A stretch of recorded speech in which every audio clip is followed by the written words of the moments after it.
오늘도 주님의 말씀을 통해 하나님 나라를 누리는 복이 있기를 주님의 이름으로 축원합니다.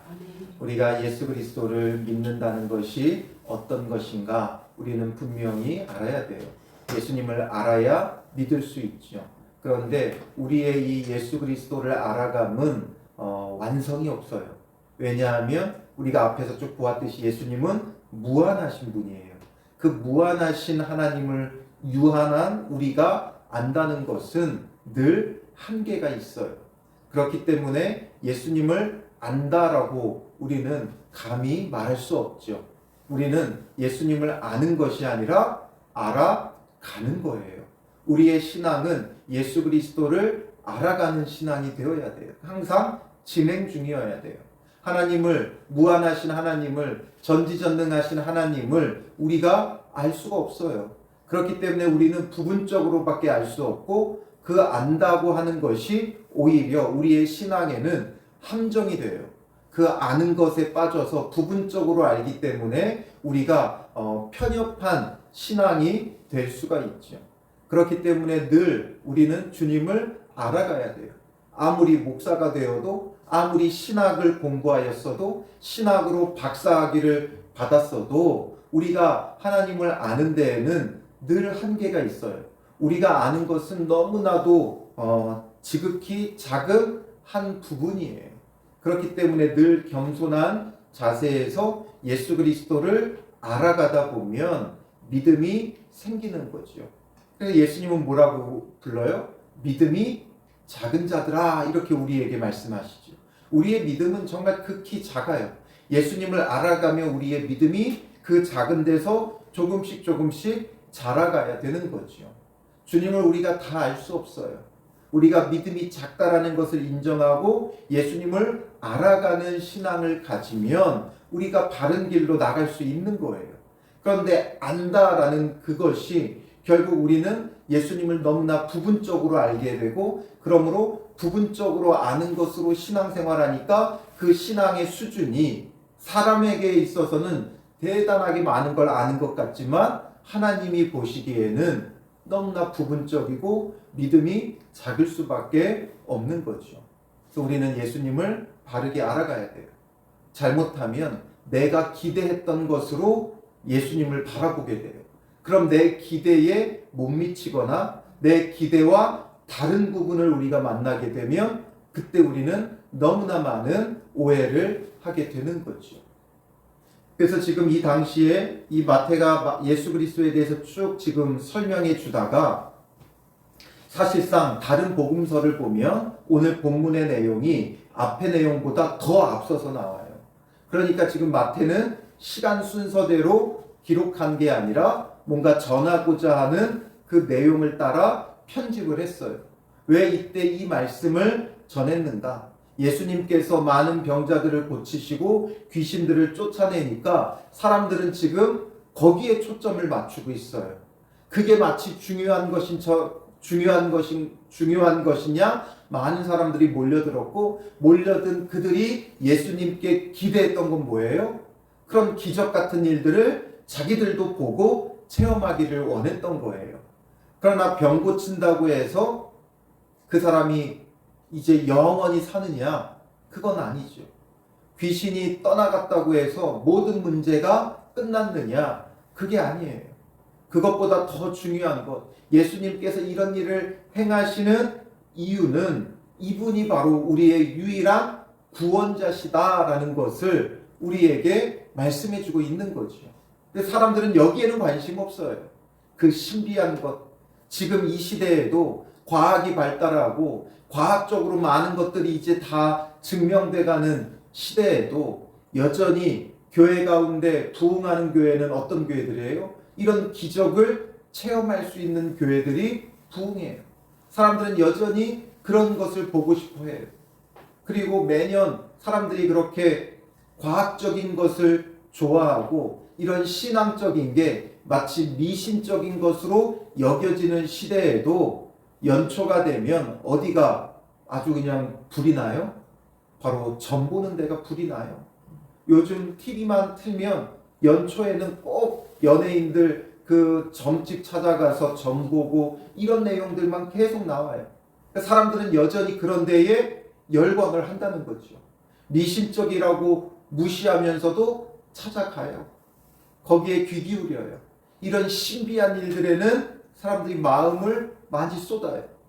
그게 바로 교회 안에도 고스란히 있는 거예요. 그래서 누가 예언 기도해 준다. 그럼 거기는 사람들이 많이 몰려들죠. 어떤 병 고침의 기적이 있다면 거기는 미어 터져요. 가서 그런 것들을 보고 싶어하고 구경하고 싶어요. 예수님이 이 땅에 오셨을 때도 마찬가지예요. 자기 백성을 저들의 죄에서 구원할 자로 오셨는데 죄에서 구원하실 예수님보다는 지금 예수님이 병 고치고 귀신을 내쫓고 이런 것들을 보려고 모인 사람들이 허다했어요. 그래서 여기서 이제 마태는 우리에게 그 예수님이 행하고자 하시는 일이 무엇인가를 우리에게 분명히 보여주는 사건을 여기다가 배치해 놓고 있죠. 1절에 보면 예수께서 배에 오르사 건너가 본 동네에 이르시니, 본 동네는 가버나움으로 다시금 돌아오셨다 이 얘기죠. 그리고 그 가버나움에서 있었던 일 중에 하나를 여기다가 이제 가져다가 놓죠. 2절에 보면 침상에 누운 중풍병자를 사람들이 데리고 오거늘, 침상채 이 중풍병자를 사람들이 예수님께 데리고 오셨어요. 그리고 예수께서 그들의 믿음을 보시고 되어 있죠. 그들의 믿음을 보셨다. 이 믿음이 어떤 믿음입니까? 중풍병자를, 침상에 누워있는 중풍병자를 사람들이 데리고 온다는 것은 결코 쉬운 일은 아니죠. 지금 마태는 이 내용을, 이 부분을 굉장히 간략히 기록하고 있어요. 근데 사실상 이 중풍병자를 예수님에게 어떻게 데리고 왔어요? 이 내용이 마가복음 2장에 나와요. 마가복음 2장 4절에 보면 무리들 때문에 예수께 데려갈 수 없으므로, 무리들이 예수님께 많이 몰려들었어요. 이 무리들은 지금 다 뭐 하려고 모인 무리들이에요? 예수님이 또 뭐 신기한 일을 보여주시나 기적과 표적을 보기 위해 모인 이 무리들 때문에 오히려 지금 이 사람이 예수님께 나아갈 수 없는 그런 문제에 봉착하게 된 거죠. 그때 이 사람들이 어떻게 해요? 그 계신 곳에 지붕을 뜯어 구멍을 내고 중풍병자가 누운 상을 달아 내리니, 이 중풍병자를 침상채 지붕을 뜯어내고 달아 내렸다라는 거죠. 이게 도대체 어떤 믿음입니까? 보통 믿음이 아니죠. 이들이 이렇게까지 할 수 있었던 이유는 뭐예요? 포기가 없어요. 지금 중풍병자가 이렇게 한 게 아니라 그를 데리고 온 사람들이 이렇게까지 했어요. 이게 지금 내 문제가 아니잖아요. 이 사람들은 내 문제가 아니에요. 내 친구, 내 이웃, 내 가족의 문제예요. 내 문제라면 이 문제가 정말 너무나 크다 큰 문제라 어떻게든 해결하지 않으면 안 되는 문제면 어떻게든 나가겠죠. 무리들을 비집고라도 들어가서 예수님께 나아가겠죠. 그렇게만 해도 대단한 믿음인데 내 문제가 아닌 남의 문제를 놓고 이렇게까지 했다는 거예요. 이 믿음은 도대체 어떤 믿음입니까? 정말 예수님이 아니면 안 된다는 절실한 믿음이 있었던 거죠. 그리고 내 친구에 대한, 내 가족에 대한, 내 이웃에 대한 정말 사랑이 있는 믿음이에요. 어떻게든 이 사람을 예수님께 데려가야 되겠다. 무리가 막았다. 그러면 어떻게 가야 되느냐? 거기서 포기하지 않고 심지어 지붕까지 뜯어 달아 내린다는, 얼마나 위험해요. 그런데도 이런 일들을 감행하는 이유는 정말 예수 그리스도에 대한 정말 절대적인 믿음이 있는 거예요. 그냥 믿음만 가지고 앉아 있는 게 아니라 그 믿음이 그냥 믿음으로만 머무는 게 아니라 행위로 옮겨지는 믿음이죠. 이건 정말 절대적인 신앙과 믿음이 있지 아니하면 이렇게까지 할 수가 없는 거예요. 예수님께서 반드시 나를 고쳐주실 수 있다라고 생각했기에 이 중풍병자도 가족이나 지인들에게 요청했을 것이고 이들도 그 요청을 받고 정말 예수님만이 이 사람을 고칠 수 있다는 절대적인 믿음을 가졌기 때문에 이렇게까지 할 수 있는 거지요. 그리고 믿음을 가지니까 포기하지 않는 거예요. 아주 창의적이고 창조적인 방법이 생기는 거죠. 무조건 이들은 예수님께 나가야 돼요. 그럴 만한 믿음을 가졌어요. 그러니까 포기하지 않는 거예요. 결국 우리가 어떤 문제들 속에 포기하는 건 그 상황과 여건을 우리는 핑계로 삼지만 상황과 여건이 문제가 아니라 우리가 포기하는 건 우리 안에 참 믿음이 없기 때문에 그래요. 예수 그리스도를 바르게 알지 못하고 바르게 믿지 못하니까 포기하는 거예요. 예수님을 참되게 알아가면 이 예수님밖에 없는데 이 예수님께 어떻게든 나가야죠. 어떻게든 나가려고 하다 보면 하나님께서 이런 창조적인 지혜도 주시고 길을 열어 주시는 거예요. 그러니 이들의 이 믿음을 예수님께서 보셨어요. 그러니까 당장에 이 사람을 치료해 줄 것 같은데 예수님이 뭐라고 말씀하세요? 그들의 믿음을 보시고 중풍병자에게 이르시되 작은 자야 안심하라 내 죄사함을 받았느니라. 이 병자의 그 병을 당장이라도 고쳐주실 줄 알았는데 죄사함을 받았느니라 말씀하시죠. 그러니 어떤 서기관들이 속으로 이르되, 속으로 어떻게 말해요? 이 사람이 신성을 모독하도다. 왜 이런 말을 하고 있겠어요? 이들이 지금 기대하고 왔던 건 뭐예요? 야, 저기 예수란 자가 있는데 많은 병들을 고치고 귀신도 쫓아내고 또 전하는 말이 서기관들과 같지 않다. 그러니까 너무 그 놀라운 증언들을 들으면서 한번 구경해 보겠다고 온 거죠. 그들이 와서 기대했던 건 뭔가 병 고치고 귀신 쫓아내고 이런 표적과 기적을 보기를 원했는데 예수님이 그런 일은 안 하고 죄사함을 받았다. 이거는 눈으로 확인할 수 있는 문제예요? 없는 문제예요? 없죠. 눈으로 확인할 수 없어요. 그러니 이게 말뿐인지 정말 그 사람이 죄사함을 받았는지 알 수 없죠. 그러니까 자기들이 기대했던 걸 보지 못하니까 이건 뭐 말뿐이구나 이거죠. 그 소문들이 그냥 다 헛거구나, 다 과장된 거구나 이렇게 생각을 하는 거예요. 그러면서 그들은 속으로 신성을 모독한다. 그런데 예수님은 그 생각도 아시죠. 생각까지 아셔요. 그러니까 우리가 이 마음의 소리도 조심해야 돼요. 사람들이 막 어떻게 할 때 우리 그냥 속으로만 막 이렇게 안 좋은 생각을 하고 안 좋은 마음을 품고 이럴 때가 있잖아요. 속으로 욕할 때가 있잖아요. 겉으로는 웃으면서 속으로 욕할 때가 얼마나 많아요. 예수님은 그런 우리의 마음의 생각도 다 아시는 거예요. 그리고 뭐라고 말씀하세요? 너희가 어찌하여 마음에 악한 생각을 하느냐. 지금 이 서기관들이 신성을 모독한다. 이 말이 정말 하나님을 존중하고 하나님을 높여서 그 하나님이 모독받는 것을 못 견디는 자들이라서 이런 말을 한 게 아니죠. 이들이 이런 말을 한 건 어디서부터 온 거예요? 악한 생각에서부터 온 거죠. 악한 생각에서. 예수님이 어떤 분인지를 알아가려고 하는 마음이 없어요. 자기가 아는 것 안에서 뭐든지 판단하는 거예요. 서기관들이니 율법 학자들이죠. 그러니 자기들이 하나님에 대해서 아는 것으로 판단하는 거예요. 하나님을 알아가려고 하는 게 아니지요. 지금 예수님께서 행하신 일들이면 이미 충분해요. 이미 다 증명이 됐어요. 예수님이 누구시라는 게 증명이 됐어요. 하나님이시다는 것이 증명이 되었어요. 그러면 이 죄사함의 권세는 누구에게만 있어요?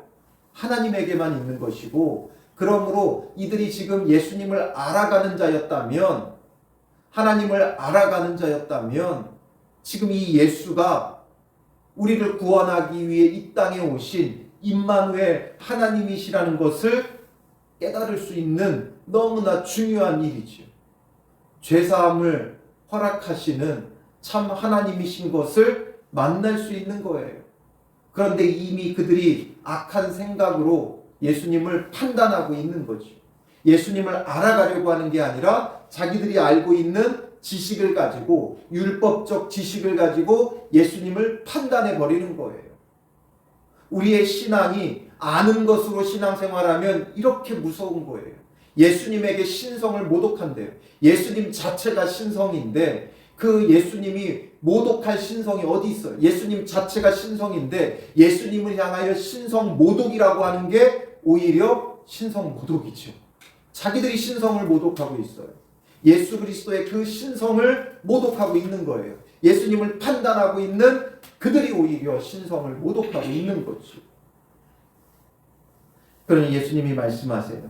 내 죄사함을 받았느니라 하는 말과 일어나 걸어가라 하는 말 중에 어느 것이 쉽겠느냐?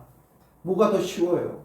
죄사하는 것과 일어나 걸어가라고 하는 것, 어떤 것이 더 쉽겠느냐? 우리의 기준으로는 죄사함은 눈으로 확인할 수 없는 문제니 일어나 걸어가라 하는 게 더 어려운 문제인 것처럼 보여지지만 정말 죄사함을 행할 수 있는 것은 오직 예수님밖에 없어요.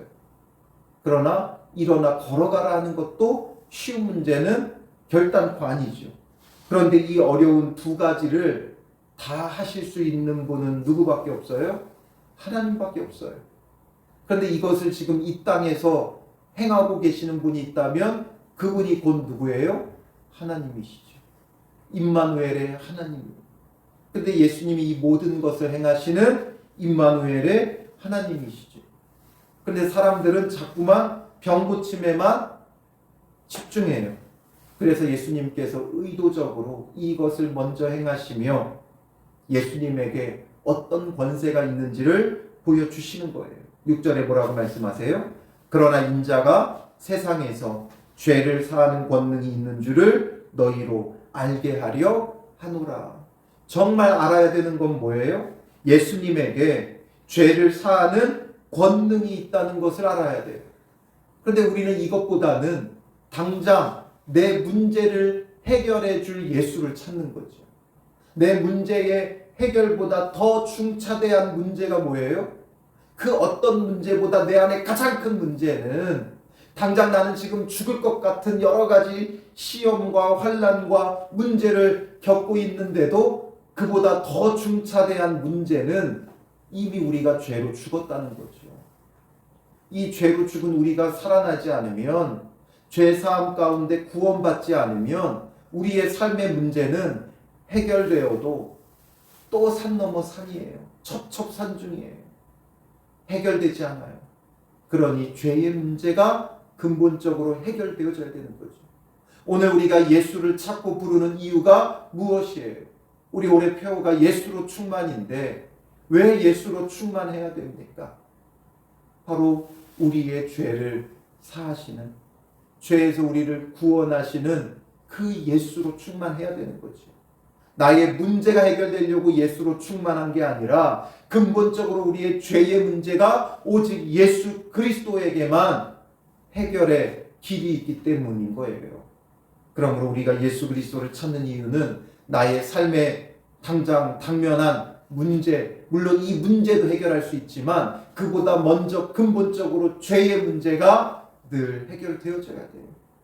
우리의 죄의 문제는 예수 그리스도의 십자가의 보혈로서 온전히 다 해결되어졌죠. 그런데 우리는 그 죄의 문제를 우리의 삶 속에서 날마다 겪어요. 그러므로 그 예수 그리스도의 십자가의 보혈이 날마다 우리에게 필요해요. 예수를 믿고 영접할 때만 예수님의 십자가 보혈이 필요한 게 아니라 우리는 날마다 범죄하고 날마다 그 죄의 문제를 당면하고 있죠. 당장 눈에 보이는 어떤 삶의 문제가 우리를 현혹하고 있지만 그보다 더 근본적으로 우리는 삶 속에서 날마다 그 죄의 문제를 경험하고 있어요. 그런데 그 죄의 문제와 씨름하지 않고 그 죄의 문제를 가지고 예수 그리스도에게 나아가지 않고 당장 눈에 보이는 그 삶의 문제에만 얽매여 있기 때문에 이 본질적인 문제를 우리가 늘 놓치는 거예요. 지금 이 시대에 예수님 당시의 사람들이 표적과 기적에만 목매달듯이 거기에만 집중하듯이 우리도 지금 죄의 문제를 놓치고 있는 거죠. 그래서 그보다 근본적인 죄의 문제를 예수님이 먼저 다루신 거예요. 그리고 나서 중풍병자에게 말씀하시죠. 일어나 내 침상을 가지고 집으로 가라. 그러니까 그가 일어나 집으로 돌아가죠. 집으로 돌아가요. 죄의 문제까지 해결받고 삶의 문제도 해결받고 돌아가게 되어지는 거예요. 우리의 믿음은, 우리의 신앙은 바로 이러한 믿음의 자세를 가져야 되는 거예요. 죄의 문제를 가지고 주님 앞에 나아가야 돼요. 그 죄의 문제가 해결되어질 때 삶의 문제는 뒤따르는 거예요. 무엇이 지금 여러분들에게 가장 큰 문제로 여겨지고 있습니까? 눈에 보이는 문제도 물론 주님 앞에 토로하며 기도해야 돼요. 그러나 그보다 더 먼저 여러분들의 죄의 문제를 가지고 주님 앞에 나아가고 그 죄사함의 은혜 가운데 삶의 문제도 해결되어지는 은혜를 누려야 하는 것이죠. 그러니 예수님이 보신 이 믿음을 우리가 가져야 돼요. 오직 예수밖에 없음을, 그 믿음을 가져야 되고 우리 마음에 악한 생각을 버려야 돼요. 악한 생각으로 판단하는 것을 버려야 돼요. 그리고 마태복음 말씀, 우리가 신앙생활하며 얼마나 많이 읽은 말씀이고 얼마나 잘 아는 내용들이에요. 그러나 이것을 통해 정말 참된 예수님을 알아가기를 원하는 그 사모하는 마음으로 예수님을 만나고 그 예수님을 통해 우리가 참된 믿음을 또 쌓아가고, 그래서 믿음이 작은 자에서, 그 작은 믿음에서 우리의 믿음을 조금씩 더 쌓아 나아가야 하는 것이죠. 우리 안에 있는 모든 악한 생각을 버리세요. 내가 아는 것으로 판단하려는 악한 생각을 버리고 우리는 절대적으로 주님 앞에 나아가야 돼요. 그리고 또 중풍병자를 데리고 온 이 사람들처럼 기도해 말만 하지 말고 기도의 자리로 함께 나아가야 되고 예수님 앞으로 함께 나아가는 그런 믿음과 신앙을 가져야 하는 거지요. 우리는 여전히 죄사함보다는 기적과 표적을 바라죠. 이런 우리의 악한 마음과 또 우리의 생각으로 판단하는 그 악한 모든 것들을 주님 앞에 회개하고 오늘도 정말 참되게 예수 그리스도를 바라보고 믿기를 힘쓰는 믿음의 사람들 되시기를 주님의 이름으로 축원합니다. 기도하겠습니다. 살아계신 아버지 하나님, 우리의 믿음이 얼마나 작은지 다시 한번 생각하게 됩니다. 우리가 아는 것으로 그저 믿고 신앙생활하려고 하는 이런 우리의 어리석음을, 악한 생각을 내려놓게 하시고 우리가 하나님에 대하여 얼마나 무지한지를 깨닫게 하시고 겸손히 우리 주 예수 그리스도를 알아가기를 힘쓰는 믿음의 사람들 되게 하여 주셔서 늘 예수님을 참되게 알고 참되게 믿기를 힘쓰는 자들 되게 하시고 그 참된 믿음으로 주님 앞에 나아가 우리의 죄의 문제를 먼저 해결받고 구원받는 자들 될 수 있도록 인도하옵소서.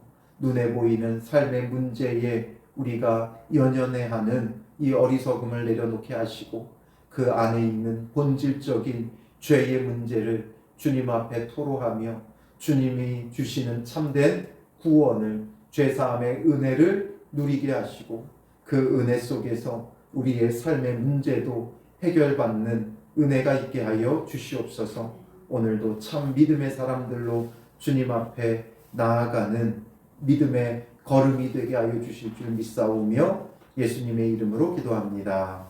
아멘.